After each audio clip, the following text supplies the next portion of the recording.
Albert Biermann has been with BMW since this car was taking the track in anger, over 30 years.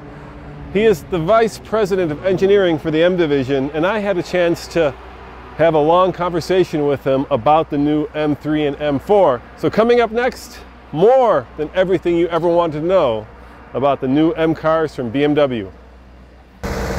Yeah, my name is Albert Biermann. I'm the Head of Engineering at BMW M. All right, and you've got the brand new 2015 M3. Can you kind of walk us through the car, please? Yes, I would love to do so. Thank you. So if you approach a new BMW M3, so the first thing you see is there's these big openings in the front, you know. So behind every open area here, you find coolers. Coolers for the intercooler, which sits underneath here. Coolers for the engine, oil coolers down here. Water cooler for the intercooler in the outside section, and another cooler for the engine here. So seven of them, right? Seven. Yeah, with a double clutch transmission, then you would end up with 7 coolers. So, and then the next thing you would see is that it has very wide fenders. So we made this new fenders, a new front apron. Those fenders are from aluminum. So they take about 3 kilogram weight out of the car. We have a complete new engine hood with the M Power Dome here from aluminum, taking more than 7 kilogram of weight out. And now for the first time at an M car sedan, we have our famous carbon fiber roof, which takes another 6 kilogram of weight out of the car. So the same wide fenders that we see in the front, we also have in the rear to cover the big tread width of the rear axle. So, and then talking then aerodynamics, we have a little gurney flap in the rear just to make sure that under all kind of wind we have a sufficient level for the lift of the car. So, and then in the back, our famous 4 exhaust pipes. All right, let's hear what it sounds like. Oh, come on, give me more power. No, 3,000, that's as high as it'll go. Oh no, I was wrong, listen to that. Oh, 425 horsepower does sound intimidating. Like other M3 generations before were having.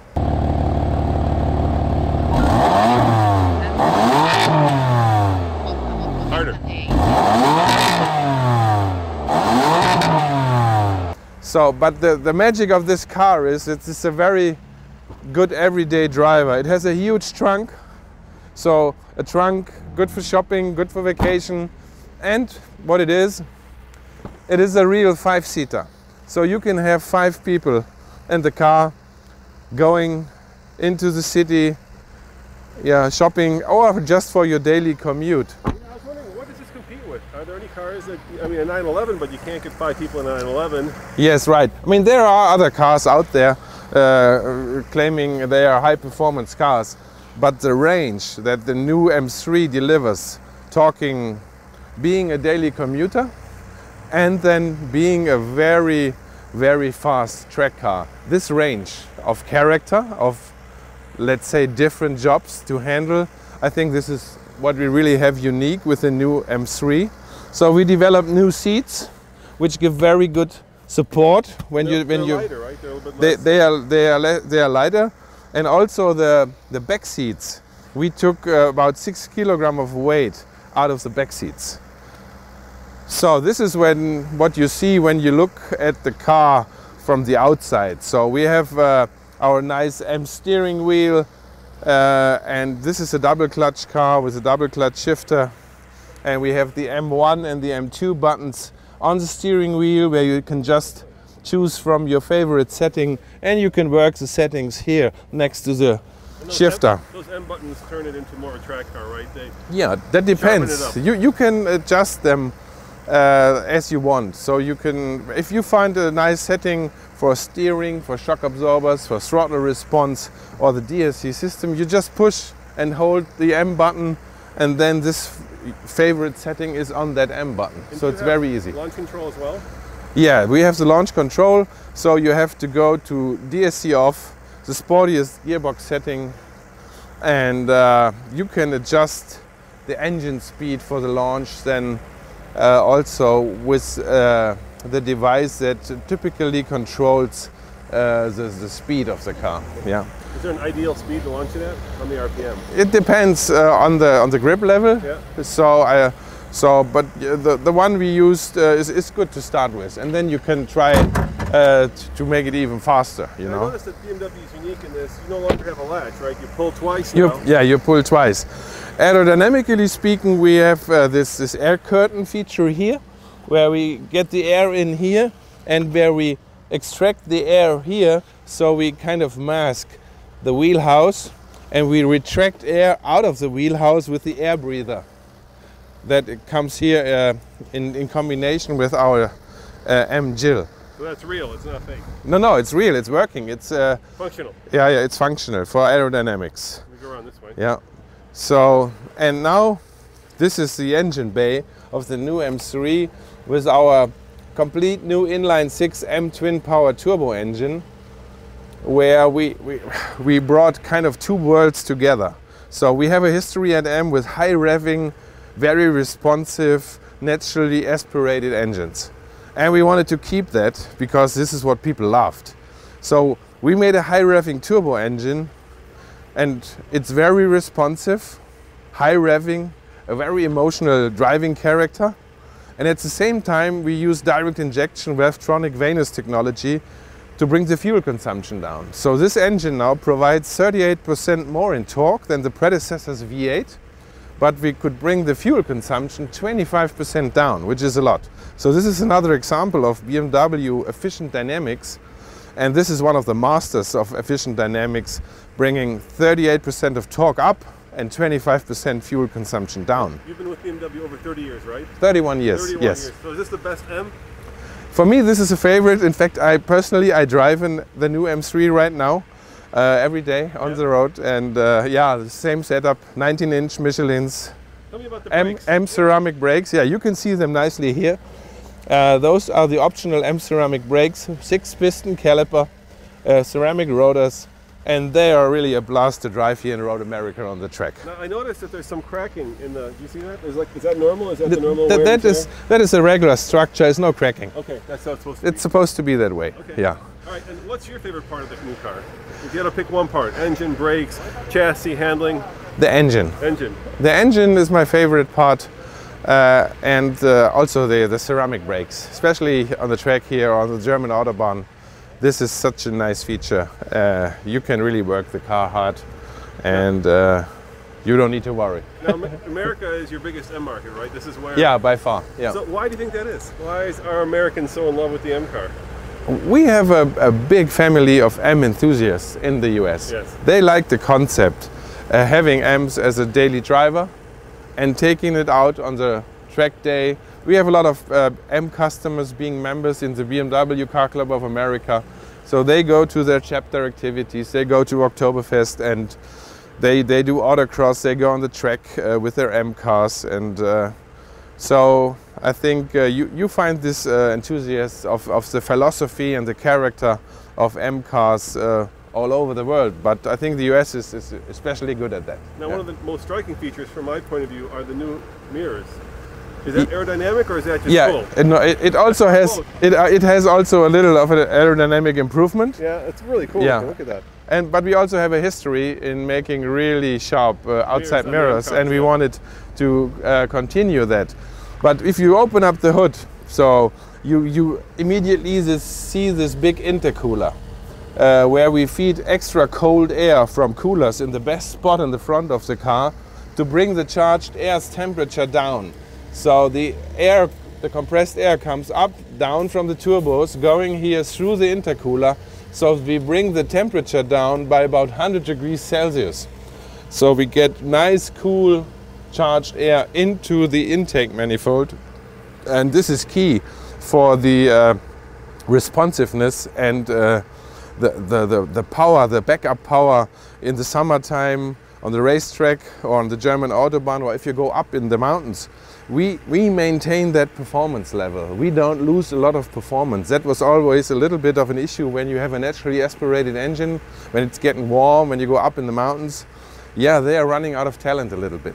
You don't have that with our M twin power turbo engines. Now, are these two turbos or is it a dual scroll turbo? No, this is two single turbos, okay. And they are very, very responsive. So they speed up very easy, and they still can feed the engine well above 7,000 RPM. And at the same time have provided a low-end torque peak already around 1,800 RPM. And this is also the one of the magic of this new engine, the wide range of performance that it provides. So you can just cruise around downtown and go with 1,500, 1,200 RPM, and you don't consume a lot of fuel, you don't have high emissions, but you can take the same car on the track and beat the hell out of it. Now, did you speed up the dual clutch too? Is it faster? You said it was as close to a race car as you could get. Yeah, the dual clutch transmission, this is our third generation now, is performing on a level now that you just can't beat, you know. I felt it on the track. I mean, it just kicks you in the butt. Yeah, this is you on the S3 setting. During the shift, we hand over between those two clutches intentionally a little bit earlier, so we give some inertia into the other clutch, so to say, and that is where you get the jolt in the back. And how about the active differential? Tell me how that works. Is that, obviously it can be open or it can be closed, so when you're coming around a corner of the car, well, you were saying it uses yaw, uses direction of the wheels, there's a lot of things that go into actually how it's functioning. Yeah, the active M differential enhances the drive on this high level of performance and torque a lot, because it is very fast reacting and very precise device, so we can lock between 0 and 100%.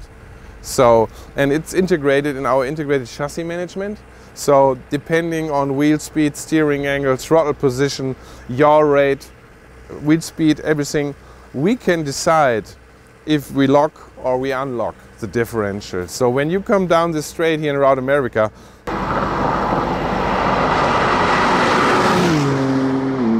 the differential is basically open. So you have no initial understeer, what you typically would have in a non-active differential. So you have a very nice, smooth turn in, a very high grip level on the turn in, and then when you apply the throttle, then we ramp in the limited slip brake, and when you're mid-corner, when you floor the pedal, then we keep locking the diff, and it's very enjoyable and very good to control, very good to predict when you kind of overdrive your rear axle. You get a very early indication, and with our precise steering, you get electric, right? It's electric steering for the first time. Yeah. So, and it takes 3.5 kilograms of weight out of the car compared to the previous M3 hydraulic system. But we put a lot of effort into this steering. It's a complete new steering, especially designed for the M3 and the M4. So all the housings, rack and pinion, the recirculating ball system, the electric motor, it's all unique for the M3 and for the new M4. So you have a car that's more powerful, more fuel efficient, right? Yeah. Lighter, which is unusual because all the other M cars have been heavier. Yeah, but this all adds up. We took almost 180 pounds out of the new generation. So this is really a big step also for the first time to bring the weight down with a new car instead of adding weight. But it took us a long way, and it was a big challenge to do so. So we have our precision bar here, for example. Yeah, carbon fiber? We did this from carbon fiber. If we would have done this from aluminum, it would be 1.5 kilogram more in weight. So, and this is also a key point. So this precision bar goes here to the point where you get all the load from the wheel, and we extend those bars to extra attachment points to the body in white out here. And we personal rigidity. Yeah, for rigidity, and we have a cross member, a cross link here, a framework, so to say, from aluminium that attaches to the firewall. So we have an upper layer that stiffens up the front of the car. Underneath the engine, we have a aluminum shear plate, and we have a complete new design of the front axle carrier with extra attachment points to the body in white. and we made it from aluminum. So we took another 5 kilograms of weight out of the front axle carrier compared to a regular 3 or 4 series. So, and it's stiffer at the same time. So, and when you work on this performance level, like the new M3, this car provides lap times already on club sport level. So it's almost as fast as a M3 GTS that was a real special club sport car. So then you have to go the extra mile to get all this balance in the car. So according to the stiffness in the front, we also worked on the rear of the car. So we attached the rear axle carrier directly to the body in white. So the rear axle carrier actually is a part now of the body in white. And with extra reinforcement struts, we could even enhance that so it's get even more stiff. And by doing this, we don't have that movement anymore, what typically a rear axle carrier does. It moves around all the time when you go around the corner, when you brake, when you accelerate. We don't have that movement. And you notice this right away when you go around this racetrack here. You feel how precise everything is and how nice the car responds to your steering input. And this is in the end what counts, that you have a very predictable, very responsive steering system. So that tells you very early what's going on and what's going to happen next. So you get a very good indication when you overrun the front axle, for example. And we have a very high grip level now on the front axle compared to the predecessor. And so we can accelerate out of the corner really much earlier, faster, going out of the corner than with the predecessor M3. Well, thank you very much. That was really wonderful, and You're I appreciate welcome. you taking the time. I know you have to get back to Germany. Okay. Thank you, Albert. You're welcome. So let's recap. We've got a car that is lighter, that is more fuel efficient, and that is more powerful. Of course, it's more expensive, and unlike this car, it's got a lot more technology. I hope you found that interesting, because that was more than everything you ever want to know about the new 2015 BMW M3 and M4. As always, this is Roman saying, check out tflcar.com for everyday real-world reviews. See you next time. That is a classic race car. So cool. One of the first ones actually to race here in North America.